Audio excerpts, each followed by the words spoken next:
All right, guys, here we go. The very first thing that you need to do in order to beat the dealership is look for your own financing. Okay. With that said, the one thing that you should not do when you're looking for a vehicle is to actually go to the dealership and start test driving cars. Don't do that. Don't do it. Okay. Trust me, don't do it. That is the one thing that you should never do. We all do it, but I'm telling you for a reason. Don't do it, okay? Because this is what's going to happen. The minute that you go to a dealership, you're going to start looking for the car that you've been wanting for the past couple of months.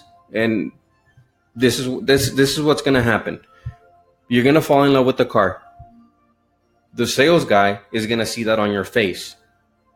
The minute that they see that on your face, and trust me, they'll see it. They can see it. Okay, because you'll get this smirk, once you get in that car, you smell that new car smell, you drive it, you're gonna fall in love with that car because that's a car that you've been wanting, and obviously you're at the dealership because you want to buy a car. So, they'll see that in your face. But what's gonna happen is that they're gonna take you back to the dealership. They're gonna talk to their sales manager. Eventually, it's going to get to the finance manager. They're going to have you fill out an application for credit. They're going to pull your credit. They're going to send it to banks, to see what you qualify for, what bank qualifies you. Okay, you don't want to do that. And honestly, you never want to do that. You always want to look for your own financing. That is the very first thing that you want to do. If you don't do that, the dealership is basically going to beat you. So in order for you to beat the dealership, you have to look for your own financing. Okay. I'm going to show you a couple of things as to why you want to do the lit work. Now, as far as the banks, before I go into what I'm about to show you, is always go with a credit union. They always have the best APRs. The amount of times that I've or the times that I bought cars, the credit unions have always had the best APRs. Don't go to a bank like Bank of America, Chase, Wells Fargo. Don't go to any of those banks. Now, if your credit is not all that great, that's usually where the dealerships come in and they try to work with those banks that will help you get qualified because your credit is not all that great. But if your credit is decent, trust me, you'll get approved by a credit union and the APR is going to be way lower than, again, Chase, Bank of America, or a national bank, basically. Now, let me show you something really quick. Let me go to this website.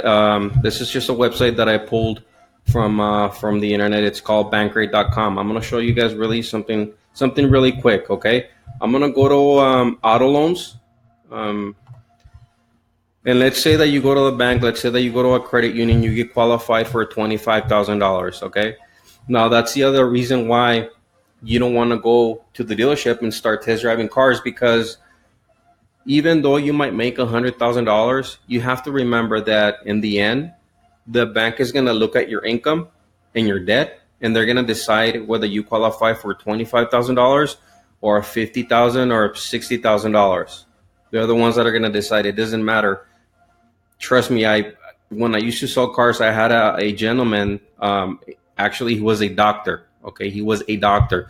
He made, I think, and this was a couple of years ago, he made just over $120,000, but he had really shitty credit. He didn't qualify for a loan, at least through a credit union.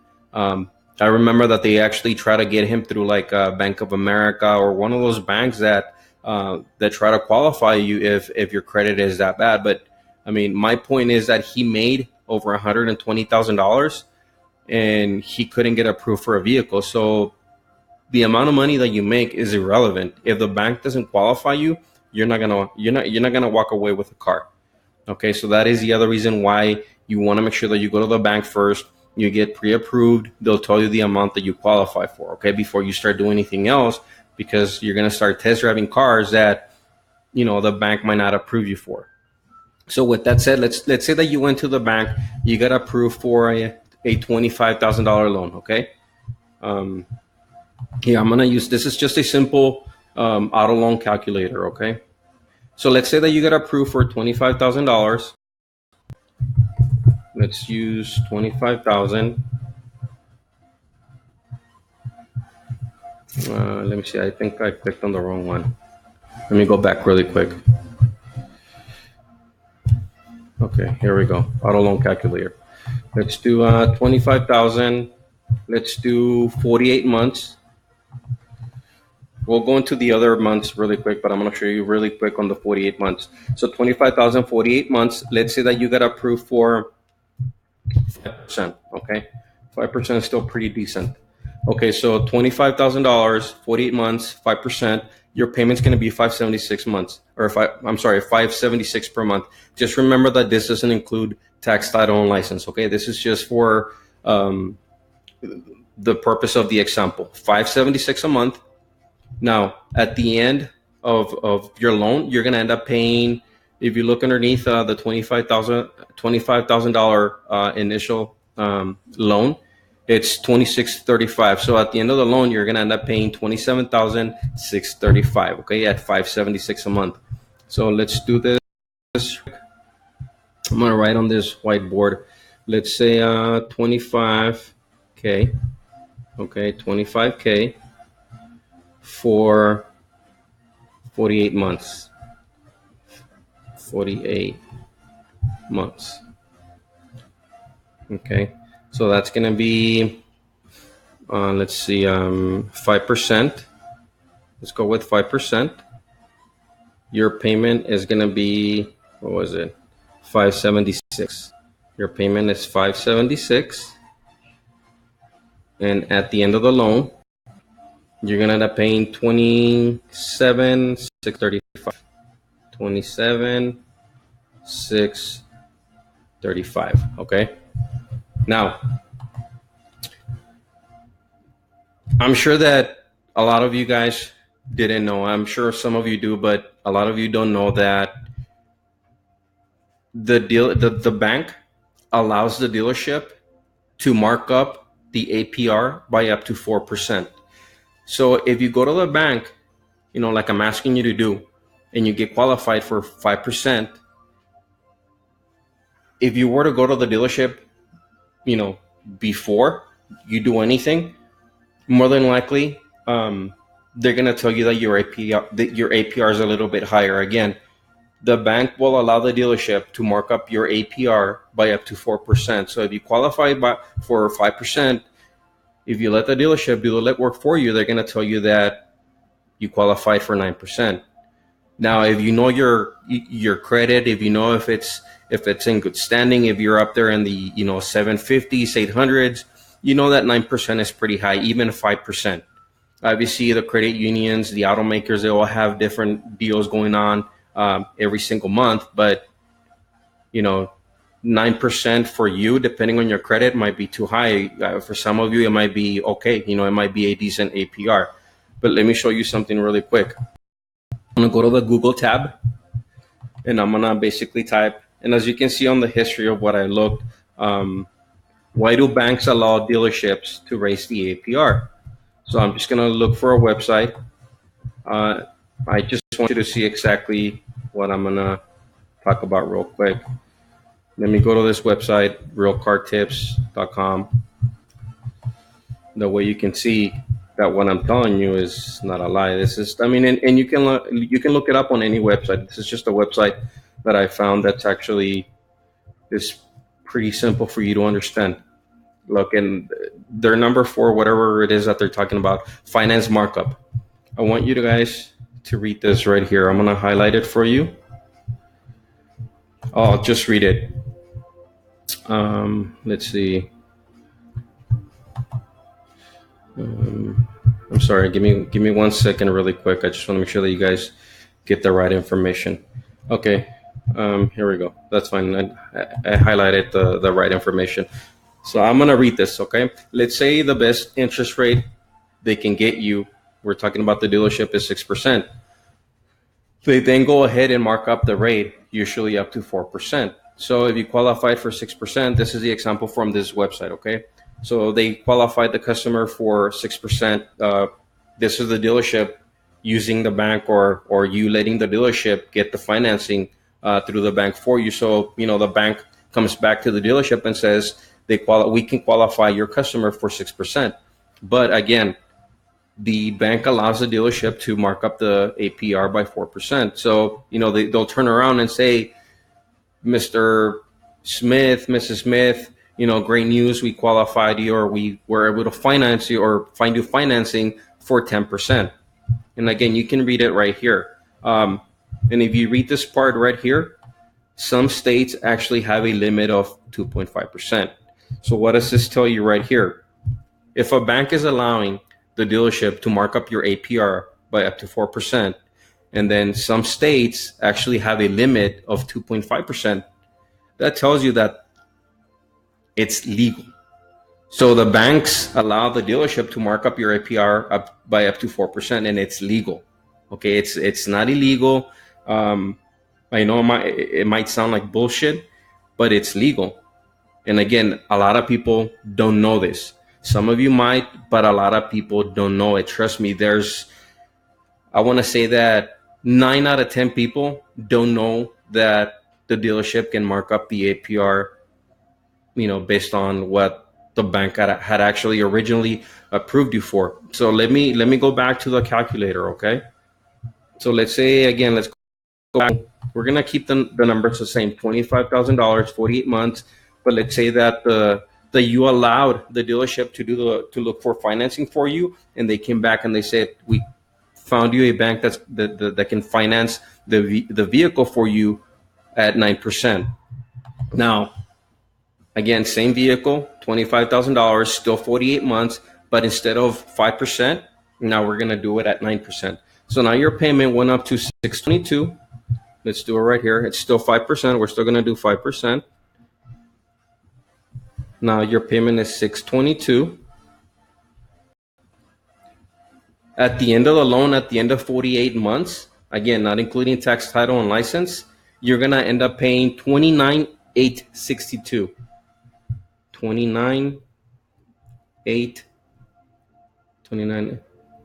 Oh my Lord. 29,862. 29,8. No, I was right. So 29,862. So the bank qualified you. If you do the legwork, the bank qualified you for 5%. And you're going to end up paying $27,635 on a $25,000 vehicle at 5% for 48 months. That's if you did the legwork. If you allow the dealership to do that for you, you leave them that space, that room for them to mark up your APR by 5% or 4%. I'm sorry.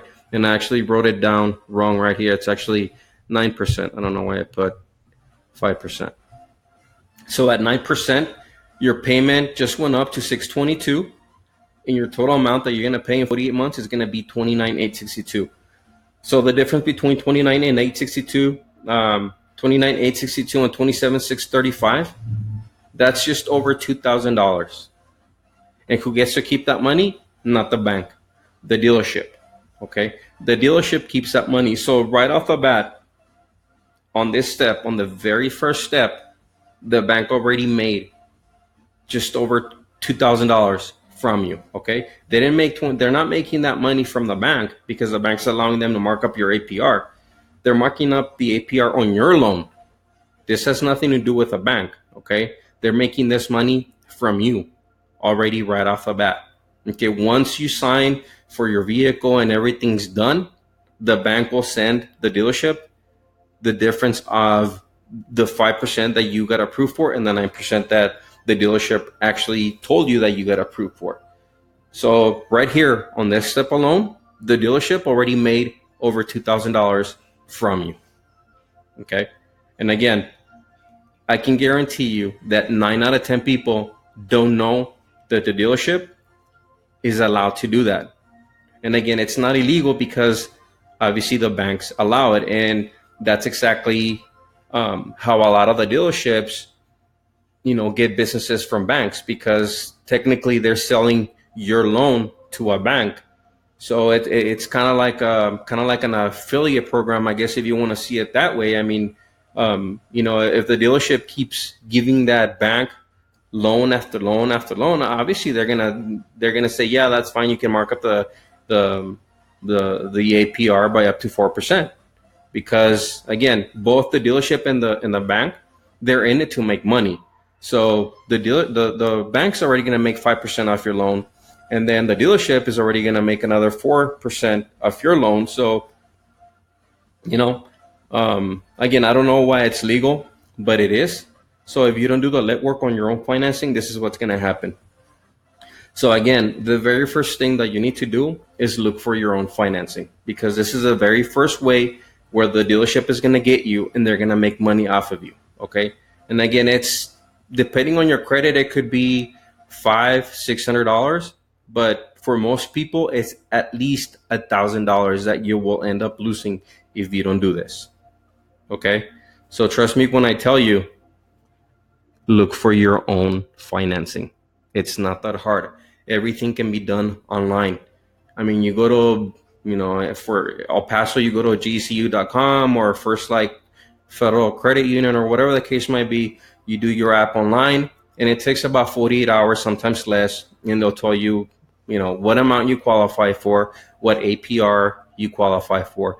The amount of months that you want to finance your vehicle, that's completely up to you. Just remember, and I'll do it on a separate video, but just remember that the higher that you go on your loan, the more you're gonna end up paying, regardless of, if you have a good APR. Even if you get a 3% APR, the more that you extend the loan, the more that you're gonna end up paying at the end of the loan. Especially if you extend it to like 84 months. Trust me, it's gonna be a significant amount. Okay, so the sooner that you pay off your vehicle, the better you're gonna be off, and the more that you're gonna save. So again, the very first step is look for your own financing. Okay, that is the very first thing that you have to do. Trust me, do that.